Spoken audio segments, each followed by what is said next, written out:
I mean, I'm not a guy to kind of go try always ask guys pitch, can I please? I just sometimes just put my own money and just go, let me just Keep it shoot it. moving. Let me just shoot it. You know, if they're with me, they're with me. Bazongithola phambili. Yeah, you know what I mean? This is the Hustler's Corner. Love and blessings, hustlers and squatters, brothers and sisters from all over the world. Your big homie DJ Swoo, straight out of Johannesburg in South Africa. We start without wasting any time. He is the pioneer when you're talking about South Africans that have pioneered this space, the internet space. Ladies and gentlemen, if you don't know Siyabonga Metane, if you don't come from South Africa, you probably would be familiar with the name Slikour. If you're not familiar with the name Slikour, you definitely are familiar with the name Slikour on Life. Ladies and gentlemen, Ubab Siyabonga is here. Good to see you, bro. Yeah. I'm humbled. No, I'm grateful. I'm always happy to see you, to be with you, you know? Yeah, you know? Yeah. Like, it's crazy. It's nice to see you getting a bit of gray there. Now I'm starting to get gray. Yeah, you I'm know, like, yeah. And I'm not even fighting it. I'm like, Same here. I've lived such an incredible life. You can't be worried about your hair going gray. Something has to happen to show that I've lived that incredible life. It's not gray for free. But when you've always been a leader, though, also. Yeah. I think you've fathered a lot of people. You've mentored a lot of people. And even from when I first started knowing you back in the Leondale days, you've just always been a leader amongst your young friends.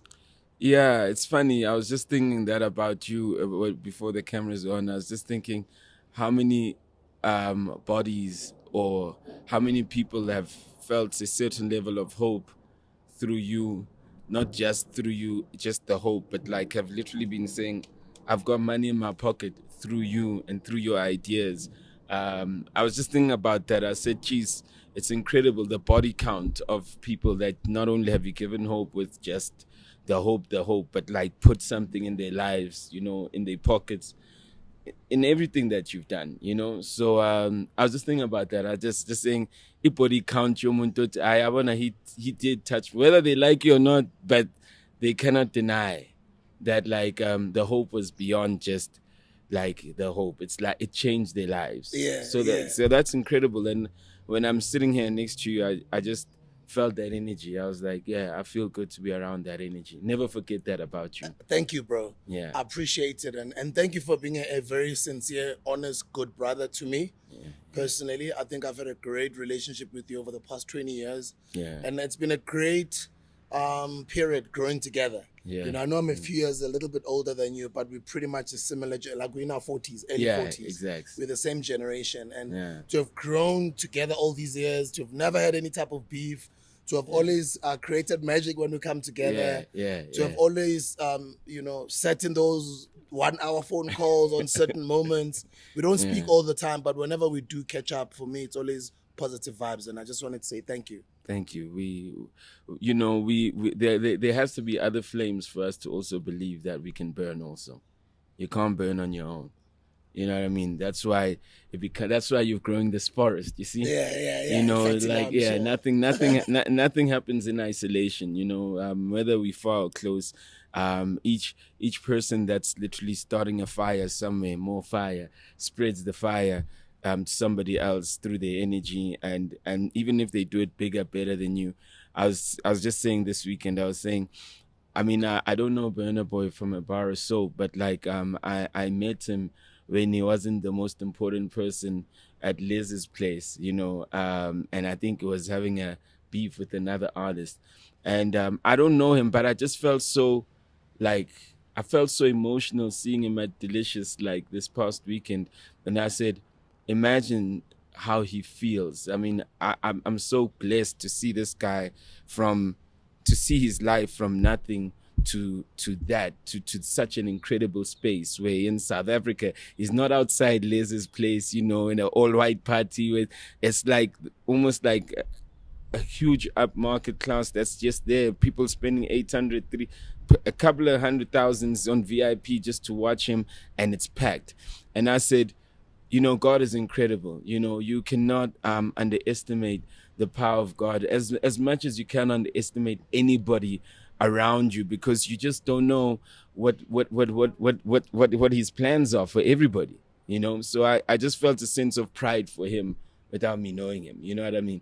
And I was thinking the same thing over the weekend. I'm like, wow, I didn't know Burna Boy up until I heard him on AKA's song. Yeah. And right. fast forward just a few years later, he's a global superstar. Incredible. And he's coming back to South Africa to fill in the entire, delicious festival, bro. Yeah, and he's like the headliner. Yeah. It's exactly what you're saying. Like, God is amazing, bro. Yeah, he's amazing. And like, I'm not only, but like, it's also amazing for him to allow us to, I always go, experience that.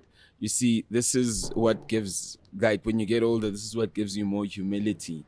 Because when you're young, guys can be successful fast, but it doesn't probably last at times, When you're old, when you get older, you live long enough to see guys who are literally building and they get to an incredible peak that even a global peak, Trevor Noah, you know what I mean? I mean, Black Coffee, you understand? All these guys. Exactly, all these guys, we had the opportunity to share the energy, be around them, and engage with them, vice versa. They engaged with us. So for us to experience their growth, like I said, every fire, literally, for us to have the opportunity to experience. I mean, I'm not experiencing Burna Boy from like Ngindaba. I got tickets. I got proper tickets to watch him. Which I've been given, whatever the case be. I have the privilege to experience such growth. So we start respecting time, and it gives us a little bit more humility, and we become a little bit more patient. And like, because our work, as you get older, our work literally requires more patience. Our work requires waiting. It requires building as you get older. So, when you're young, your work requires energy. It requires fast pace. You need to just be on the mark because the next guy is coming when you're younger. You know what I mean? But when you're older, you kind of switch over to, okay, so we got to literally like be slower with the planning, because when you're older, that's when things last, even when you're gone. Do you know what I mean? So when you're younger, you're literally only building to the energy to get to the point where you start working slower. So I say when you're young, working hard drives everything. But when you're older, working smart, wisdom speaks on your behalf. Yeah, and then when you see other younger people who are doing like Burna literally is doing extremely well, but he's at a fast pace. But you might think that it's fast paced, but I've from outside I've seen that his growth wasn't that fast. But then it teaches me even the things that I'm trying to do, or where even I'm trying to go. I kind of go so. Keep building brick by brick, because if we literally putting like 100 rand every month or every day, literally like in 30 days it literally becomes 3,000. It's called exponential growth. There's a term where like they go, you either like are looking for finite to infinite growth, and when you get by the way, guys, please say it on camera. You said you don't want anything. No, have you changed your mind? No, okay. Yeah. I was sleeping. So guys, he's good. Yeah. No, so that there's this thing called finite growth and infinite growth. Finite growth is competitive. Finite growth is about I got there first. Finite growth is literally like who am I beating to get there, and infinite literally is about like it's about working forever, even when you're not working anymore. The things that you literally like, you put your energy, work forever. So there's that energy of like in the culture that we are in, the music culture, we almost trained, because how the music industry has been built. When I say from a label perspective, it's literally trained us to kind of go, you got to make hits, and you can only make hits for so long. So it's finite growth.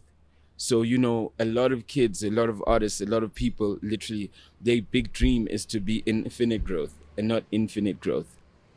So already if like a whole generation wants to be musicians or soccer stars, you can already see that like the mind state of like a lot of us young people, including myself, because obviously this comes with time, right? The mind state of where we want to get to as young people, already our planning is short term before we even get to what we want to do. You know what I mean? So that's why by the time we get the success of of this world in culture, we sometimes don't know how to manage it, because already we've reached the ceiling of our planning. And sometimes when things are moving fast, it's hard to plan. The best time to plan is when in fact you're subconsciously planning when you don't have anything. Right? When you have a lot of time. Now you're busy, you're booked here, you're doing this interview, you're flying here. It's literally hard to literally plan. You can have ideas, but sometimes to break out of the cycle of the comfort you've created is difficult, you know? So you can already see that the culture is built on finite growth.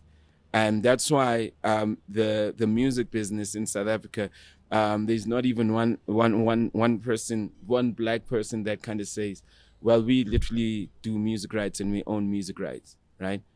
Because again, music rights is a long-term game. We come in the game needing the money right now.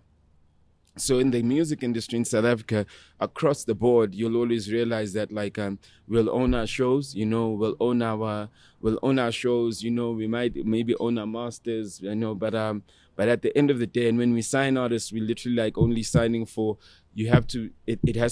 we sign like the labels. You have to make the hit. So we don't sign for the long-term aspect, which is the rights. And what holds music in the world and what banks are paying for globally is the rights, is publishing rights. So who's the publishing rights money going to go to in the next 50 years that we're looking at? It's not going to come back to the guys that created the music. You know, you might own your masters, and TS might get their portion from what they own if they own the masters and the publishing and the rights. But if we say a guy like Spoo, who's literally touched so many lives and influenced so many people to get into music, and even if Spoo says no, but you're not signed to TS, but I'm overseeing your rights from publishing, from distribution, whatever the case be, why shouldn't you be sitting in that position? And it's all the strangers that are sitting in that position. It's because we're in the game for the finite, and unfortunately, when you don't have nothing, the finite is basically the beginning, you know. So sometimes what we try to do as older guys, you know, we kind of go do the finite, but chase the infinite. And young cats sometimes don't have time for the infinite. You know what I mean? So, you know, you hope that they can. I mean, I look at myself, I go, I'm one in, how many of us were in the industry making music? A lot. I mean, I'm one in a lot, you know, and people go, yeah, but you are the smart one. I don't know about that. I never understood these concepts, you know, even when I was being as smart as everybody else was, but you know, they were just happening. So I'm one in so many people, and what we're trying to do, we're trying to save everybody else, or not even save. We're trying to show everybody else that there's infinite, you know what I mean? But it's harder now when guys are doing deals that are global now, you know, but the thing is that with all types of money, it finishes. With all types of money, with all types of fame, it finishes. So I think we're the only ones that can speak with young people if they also want to listen. We don't have to force them, you know what I mean? But we're the only ones that can either speak to them or either rebuild an industry that actually allows them to kind of look at things from an infinite perspective, you know? You've always been a pioneer. You've pioneered this internet space. Now we're here. Yeah. Everybody's here now. You pretty much started this, you know, maybe just a little under a decade ago. Before we focus on now, let's go back to you still being a pioneer as a youth. Yeah. You guys pioneered.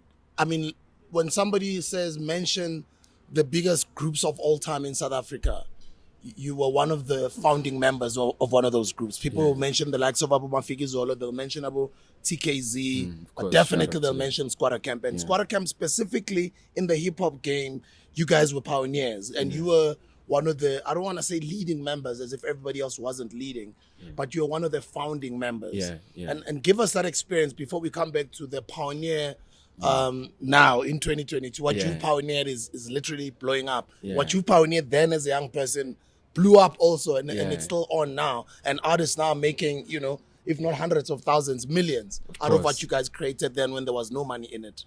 Yeah, my pattern, and one thing I've understood is that when it matures, I get old. You know what I mean? And the biggest thing for me is that I need to be at peace with getting old. You know, so and when I say old, I don't mean it in the age thing. It's like it's just in the energy thing. Maturing. Yeah, you know, as in the hip hop will mature. When it matures, you get old. It's time for you to replant yourself. It's time for you to be reborn, you know, and be young again somewhere else. So I think even when it comes with the hip hop thing, I was young, you know, with SkwattaKamp. I had this vision. I literally like asked Smacks to I literally like built like a in fact Smacks literally I told him it's funny because I told Smacks like, you know, I met him because he was on TV at the time. Scooty's Nice. I remember, you know? I was doing Scooty's Nice. Yeah. So before he did Deep Proof Dynamite Dudes or something. Yeah. So, you know, back then, you know, when you, I mean, and I still think like that today. When you're on TV, you think you're all encompassing, you know? So music, you know, So outlining young for good TV, one way or the other, you know? That's how I met Smacks. But it turns out, you know, that Smacks is, my meeting with him, literally, it was more for the benefit of Smacks, you know, because Smacks literally like said, now I'm leaving this acting thing. I'm gonna get into this music thing, you know. And hip hop was non-existent. Non-existing. And shout outs to groups like POC. Yeah, you know. I cannot POC, mention SkwattaKamp without mentioning POC. POC and there's a whole lot of others as well. Yeah, Black Noise, you know. Abu Karamo from Ekasi, I understand, you know. Yeah, you know. So you know the thing is that, and when I say Smacks, literally, I wasn't pulling him in to get, I thought I was pulling him to get me into TV, but I was pulling him to get into music. And secondly, I was pulling him in to be the most incredible partner in my life, you know, for this dream that I had, you know. So he came in and I literally had the night. He literally told me Sizwe Zako, you know, at the time. Shout out to Sizwe Zako, had a studio. His late aunt basically like introduced us to Sizwe Zako, you know, and you know, we went to, our Sizwe Zako would tell us like we were the engineers and siyarepa bayenza gospel, understand? Uzuzmuzi, I always say Uzuzmuzi. Bravos, sure. Yeah, you know, we were young, right? And we had a wax song, you know, in the studio, and that time we're like, but this song is not the one. And like, you know, but like, you know, they gospel and like Uzuzmus was trying to break into like, you know, the mainstream Kwaito. But like I bumped into him later on in life and he was like, he was always like an actor, you know. I mean, obviously he was an incredible actor.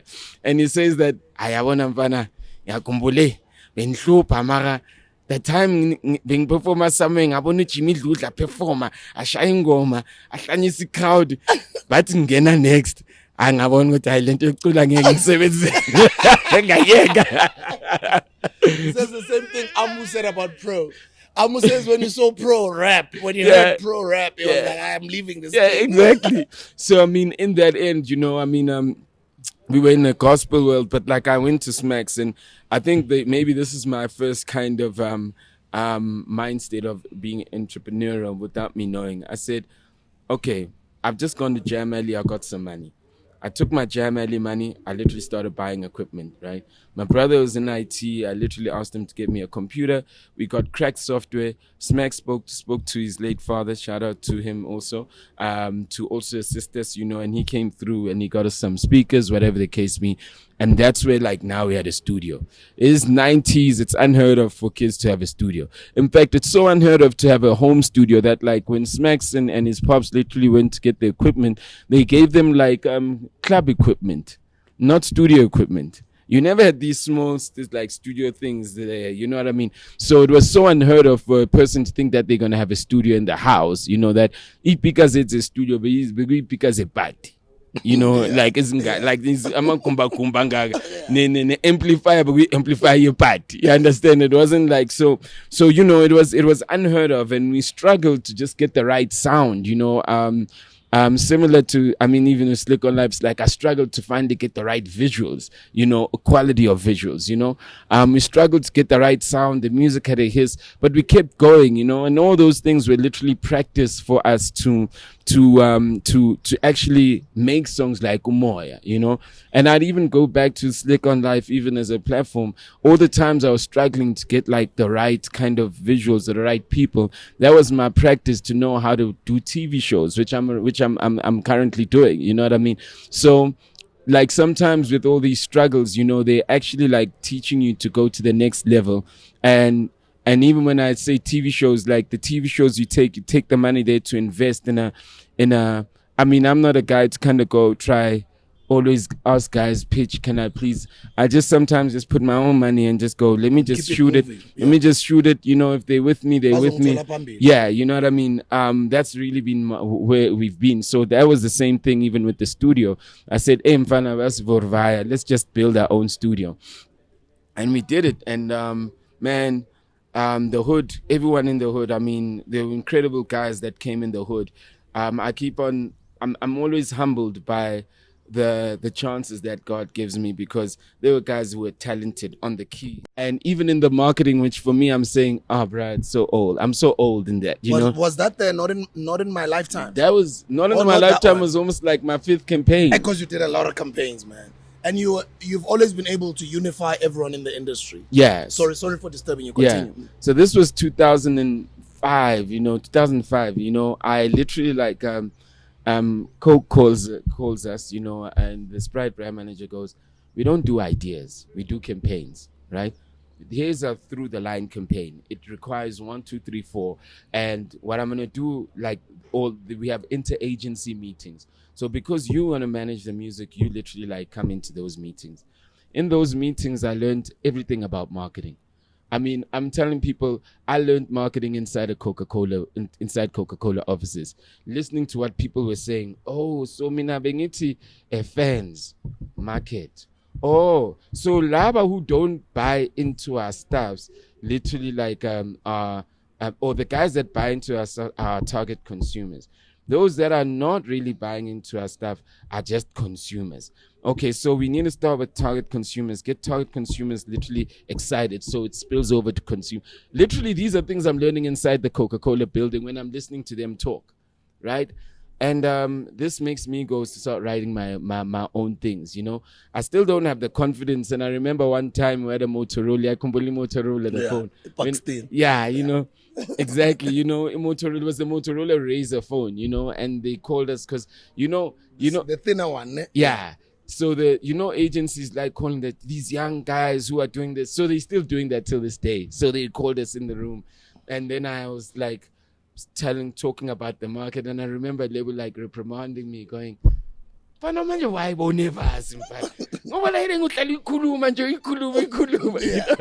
was like, I don't know, I wasn't confident, about it, although it was a space we're moving in. But we did that Coke job, and that Coke job, that Sprite job, literally at the time, literally like got us like $500,000, right? Wow, yeah. Now remember, at the time when you're doing well and you're a performing artist, you're making 30, 40K, for a gig.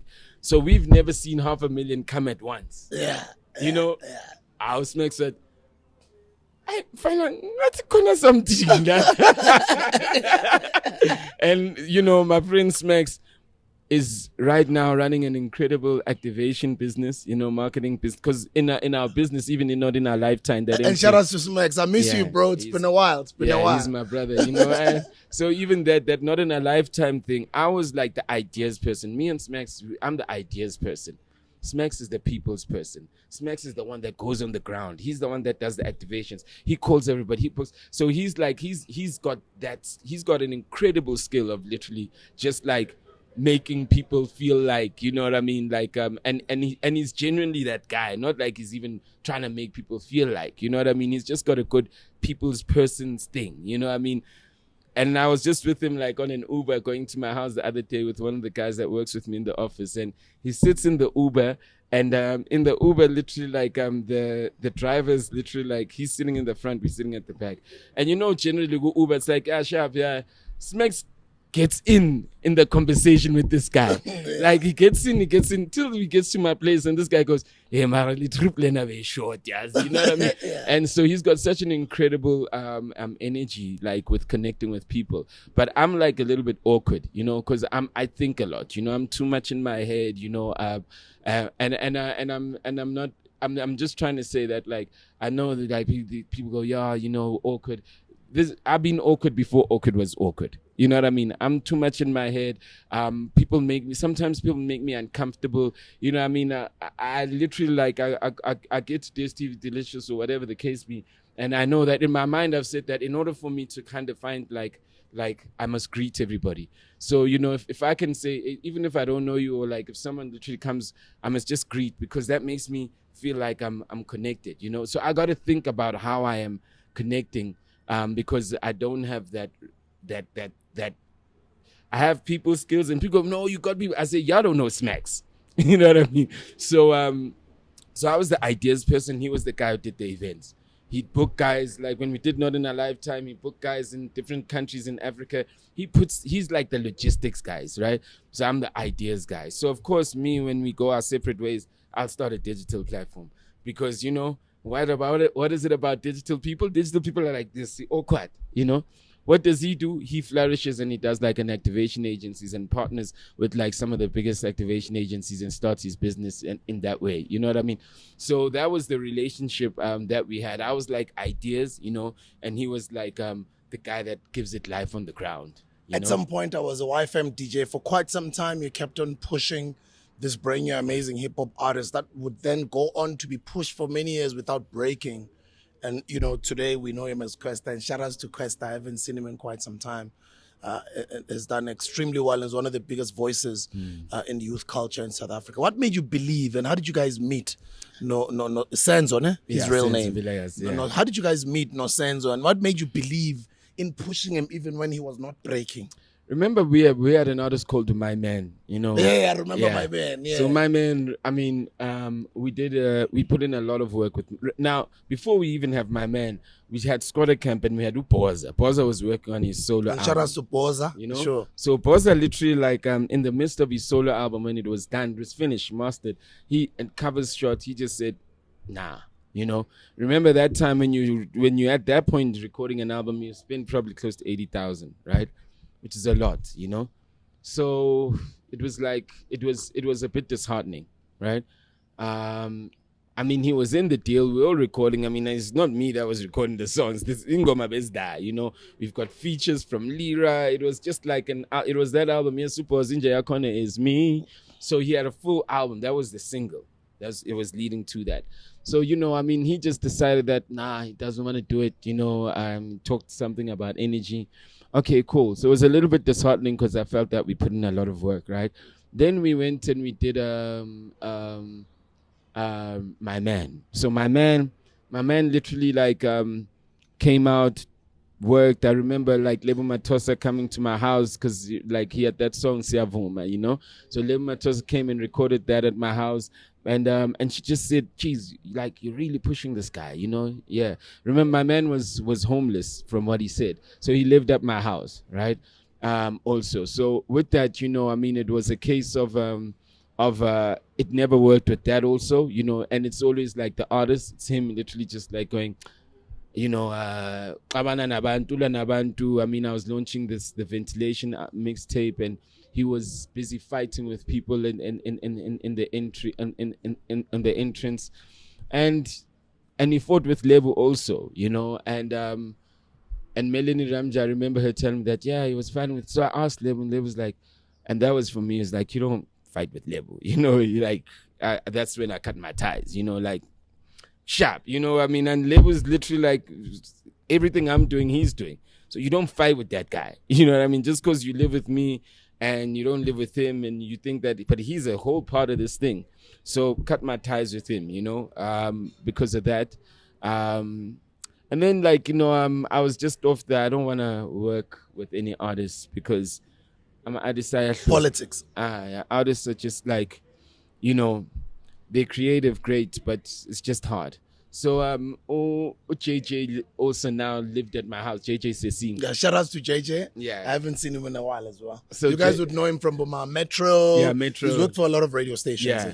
So JJ literally like also now I was staying at a complex. So JJ was supposed to be sharing the rent, but like clearly he was fat and sitting. So he was living with me in my place. You know, that's what it is. So he was staying at my place with JJ. I always tease him to Sankoloti Mali rent. By the way, guys, go check him out. He has got a dope episode on Podcast and Chill with McG and Soul. I think it was last year or the year before, yeah. But just go to Podcast and Chill. He's got a bunch of events that he's doing at the Val all the time, you know, so he's there.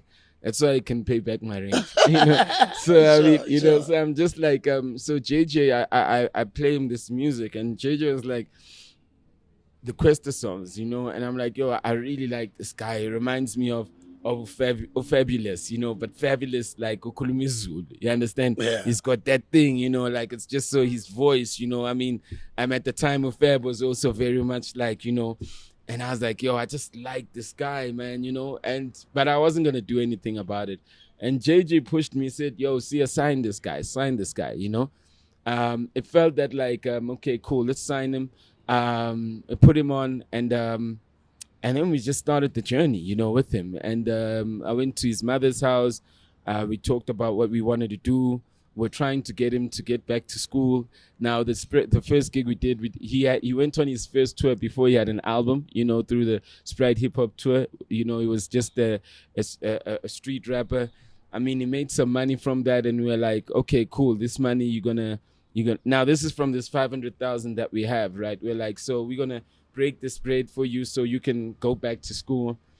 He never chose that option, you know. I mean, but you know, we went to his mother. We got his mother's permission, and we just rolled, you know. When we were going to different cities, Durban, he started seeing the country without even an album, you know. So I remember, yeah. So you know, I mean, it was a great journey, you know, with him, and you know, I mean, he's a guy that I'm proud of seeing him like grow strength to strength, you know.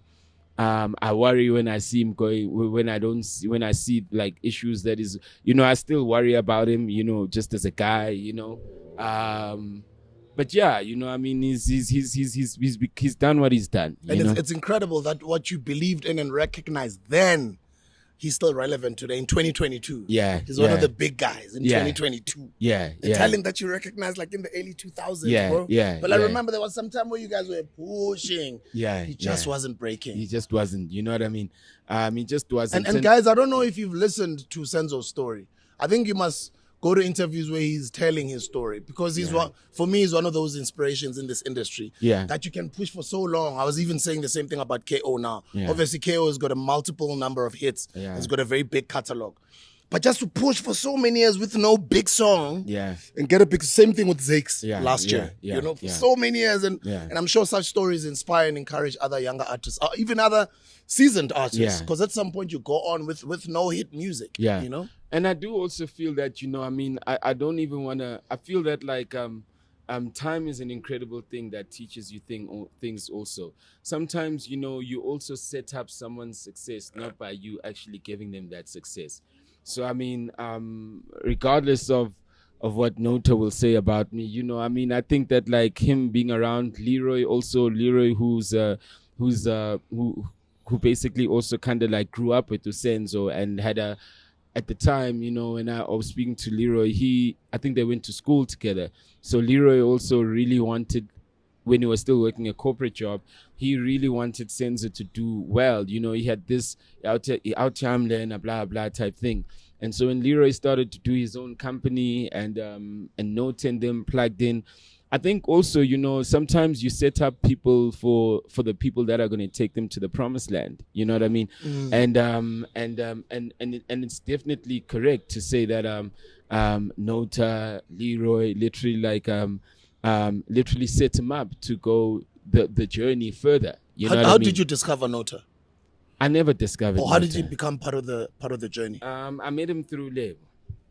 So label brought him to me. So Younger would be with me all the time. So Younger literally. Shout out to Younger. Sure. Younger? So Younger literally as he would say, he literally like left trying to find me, and he found me. And I never knew he wanted to be a rapper, but he was positioning himself in different ways. But like it was more like interning. So Younger literally started like being around me and finding kind of work for him. Okay, shoot the stuff, do this, type thing, because he was curious. You know what I mean? And Lebu literally came with Nota. I always say in my mind, I've never told the story. I always say when I see Robot Boys come up, for me it's similar to how Younger came up through you. People don't know that Younger played a behind the scenes role, serving he at was. first, before he could shine. Without Same a thing doubt. with Robot. It was serving behind the scenes. Now it's his time to shine. I mean, Younger said that like when I asked him, and I never knew this. He said when I asked him if he wants to about rapping, he literally said he's gonna choose not to rap and learn around me. That he said he literally thought he left like home thinking that he was gonna come rapping, and then when he saw everything I was doing, he said no, this is actually a class, And he said that's when he never really talked about rapping to me, because that's why I never knew that he really raps. After hours, there's no Nota, request sometimes, you understand? So he never really ever presented himself to that. Although he says, I told you, but he said, no, but I chose to learn. I said, I'm in class here, And he said when he left me, he went to the next class, and he said that he was learning as he went, So I literally met Nota through label. And I want to big you up for being selfless, for putting people on. I always say we play a role that we have to play, and as people grow, whatever happens afterwards, I always say it's none of our business. For instance, today, I hear a lot of people who always want to know about what happened between myself, or let me say ourselves and Zahara, etc. But I always say to people, no, I've got a lot of love for Zahara, and I also appreciate the fact that she's gone on to succeed on her own. But whatever other things that may happen in my absence, I stopped working with her about a decade ago, but I still have the love, and the love is there. But I also cannot control how they feel about the type of experiences that we had. Although, personally, I know that I played a positive role in helping them get into the music industry and shine. And the type of talent that they have, they've been given by God. And that's why they should continue to shine and thrive and use that talent, as opposed to listening to all these noises that keep coming. And you know how it is with the public loves. They love wanting to know, when's a we want to know the truth. And that's fine. And these are people that have been our supporters. They want to know the truth, and it's understandable. So that's how I always treat it, but I always show love. And I also cannot tell you how to treat people you've worked with before. Reciprocate it. But I can only appreciate the role that you've played in putting people on, and big up to that. Yeah, no, shout out. Look, for me, I think like using and I need to be. It's like I want everybody to do well, right? I'm sitting here, I don't even know Burna Boy, right? And I just felt, wow, man, geez, congratulations, man. In my head, that's what I was saying. I don't know Dr. Dre. When I heard about his Beats deal, I jumped up. Like I like people who do well excite me, So imagine people who are close to me, Imagine people who literally like I've spent time with, I started a whole music the reason why I started Slikour Live is because I knew that I don't want to rap anymore, but I want to tell artist stories, because radio is not giving them this time, and this wasn't a thing like when I started Slikour Live. So I said, how do I use my clout at the time, to literally like tell the guys that I don't know these stories, and people sit there and I go, I've never known like Casper, the only artist that I knew from that generation was probably AKA, but because he came to me when he was still an entity. But like I've never known Casper, I've never known Ricky, I've never known Reason, I've never known like a lot of these guys. I met them because I wanted to meet them. I wanted to tell their story. I literally wanted to say I'm a fan. It's not like me OGing you out here, but I'm a fan. And when they would sit with me and we'd have our conversations, they trigger something that makes me go, oh, I know what you're talking about, but here's some advice. And then people will go in the comments and say, yeah, but you're always talking, but I'm like, at the moment, I'm not even interviewing these guys. I mean, I don't know if I'll get a sit down like this where I can tell them that, like, yo, think about life like this, or see things like that. So if that's the time I'm granted and it's in front of a camera, people talk about the Ricky interview, which I haven't watched, ever since I did it. But like, people are going back to that interview saying, yo, the things that your guys were saying there, someone else just bumped into, said, yo, the things. And I'm saying the truth of the matter is that these are not like, it's not radio, it's not television. We're trying to build each other. So if I'm on this platform and I'm going, yo, I'm sitting with this artist, I'm not just sitting there because, I'm just interested in the scandal. Even our website is not scandal driven, it's music driven. We're trying to build, we're trying to tell the stories of music. That's my intent. I'm not even, I'm like, the thing is that, like, and let me be very clear, I'm not his bigger brother. No, I'm saying for the industry. Yeah, because I don't have to be his bigger brother if he doesn't want me to be his bigger brother. I don't have to be like if other people revere me, I don't have to be revered if he doesn't revere me. He doesn't understand that I'm totally at peace with how he feels about me. And to be quite frank with you, my guys from my crew, meaning SkwattaKamp and all the members, label, all these guys can come out and say, Slick is like this, Slick is like that. Nota literally, like he was working with us, he was working in the environment, but for me, the guy I was really close with was Younger. You understand? He was like, and I keep saying he was Spex's person, So, the only thing is that, he would jump on the ideas that I would start, and he rightfully say he'd see it in a different perspective and push it and probably make it better. I'm not going to take away from that, but it's wrong. It's wrong for him to ever think that he created me, or without him there is not me. When Spoo, I'm sitting with you because you're a pioneer. So apart from pioneering the hip hop space, since one of the people that pioneered the hip hop industry in South Africa, right now you're one of the few people that pioneered the internet space in South Africa, although it was already big globally. What made you see, okay, this was the direction that this entire industry would take?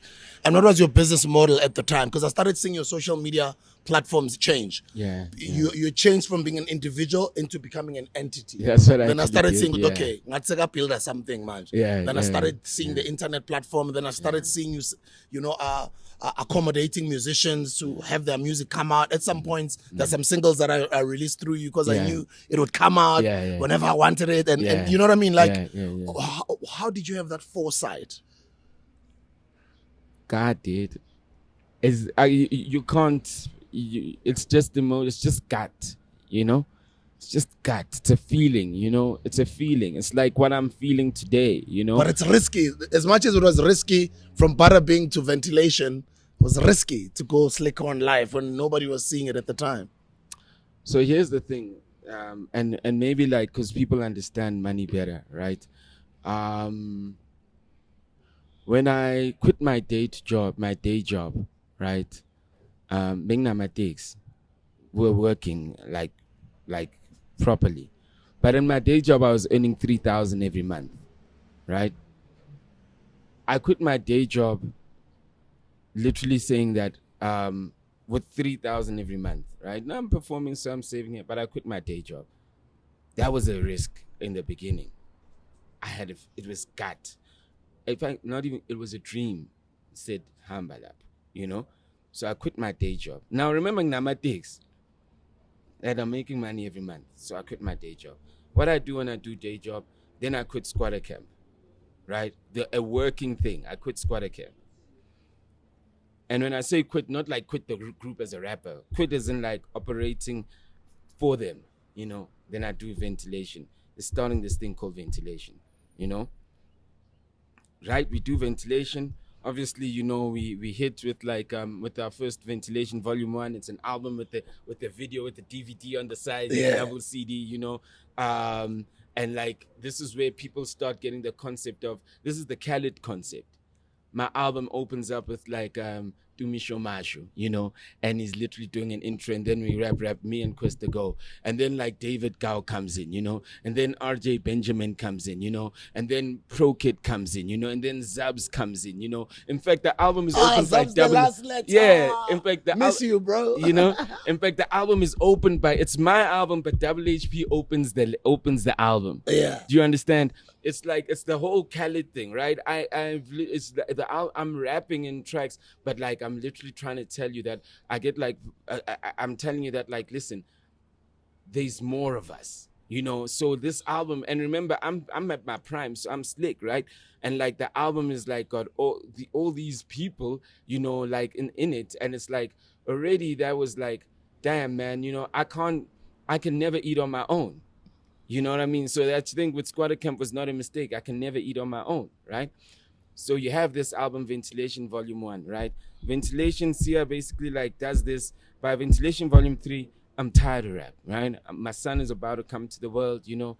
I don't know, I'm tired of rap. I leave this rap thing. With I don't know where else I know how to make money. Now it's a problem because I've literally like made myself so comfortable with this money. So now when I leave rap, like it's like I don't know what I'm gonna do. I start writing ideas, and then I start sending them to agencies. I get called by an agency to like, someone goes, "You want to be a partner?" Here. So I end up becoming a partner at the TBWA, later called Open Field Agency, right? After they've literally they've given me 2 or 3 options to choose from. Remember, I don't have any money next. But I said I rejected the one option, you know, because my gut said it's not right. I rejected the second option, and then the third one. See you in the next video. Click on Slikour on live, and we're looking forward to the new stuff that is launching. We love you. Peace. This is the Hustler's Corner.